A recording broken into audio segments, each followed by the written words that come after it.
Sarah makes $103,000 a year. Her coworker Mark makes $41,000. And at the end of every month, they both have almost nothing left. Same result, completely different math. And if that sounds impossible, let me show you exactly how it works. Because what's happening to Sarah isn't bad luck. It's a trap. A very specific, very well-engineered trap built for exactly the income she makes. And the worst part? It gets tighter the more you earn. My name is Ryan, and I spend way too much time thinking about why smart, hardworking people make good money and still end up stuck. Hit subscribe because by the end of this video, I'm going to show you the exact mechanism that drains a six-figure income down to nothing.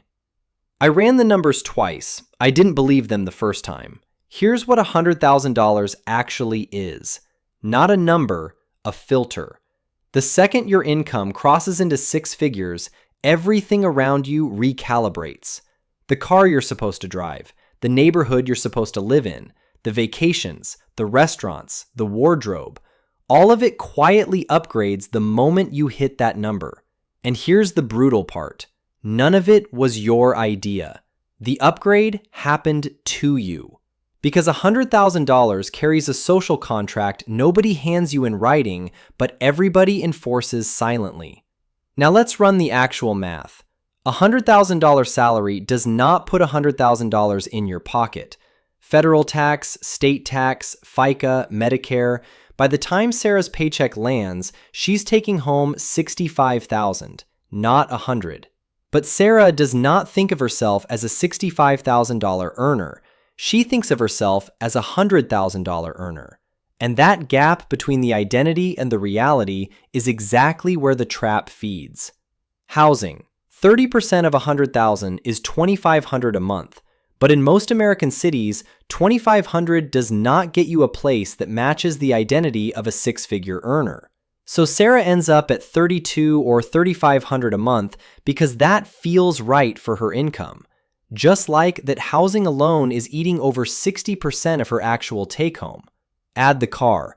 The average new car payment as of mid-2026 is $800 a month.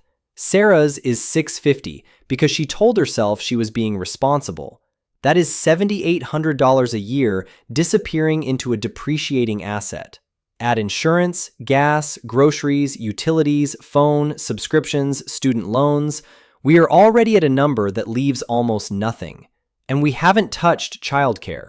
We haven't touched the vacation a $100,000 earner is quietly expected to take. None of that is in the math yet. Here's the number that ties it all together. The average savings rate for households earning between $75,000 and $150,000 is 4 to 6%. Sarah earns $100,000 and saves between $4,000 and $6,000 annually. A six-figure income reduced to a four-figure savings rate. That is the trap fully assembled. And here is what makes it stay locked. Identity. When you have built your entire adult self around an income and the lifestyle it produces, changing that lifestyle does not feel like a smart financial move.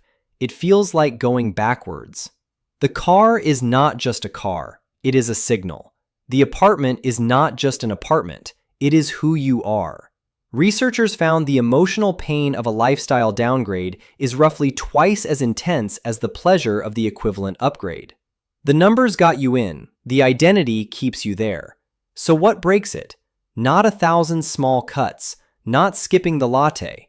The fix is structural.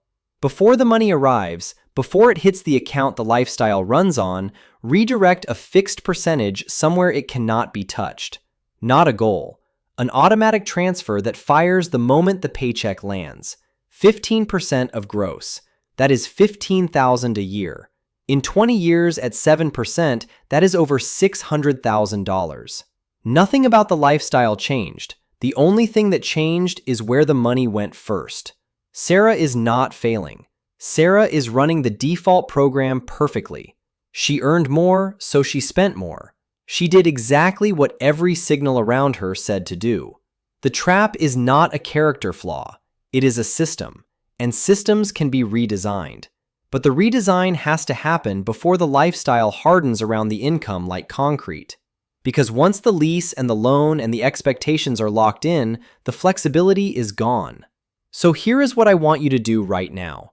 Look at your actual take-home, not what you earn, what lands. Subtract fixed costs.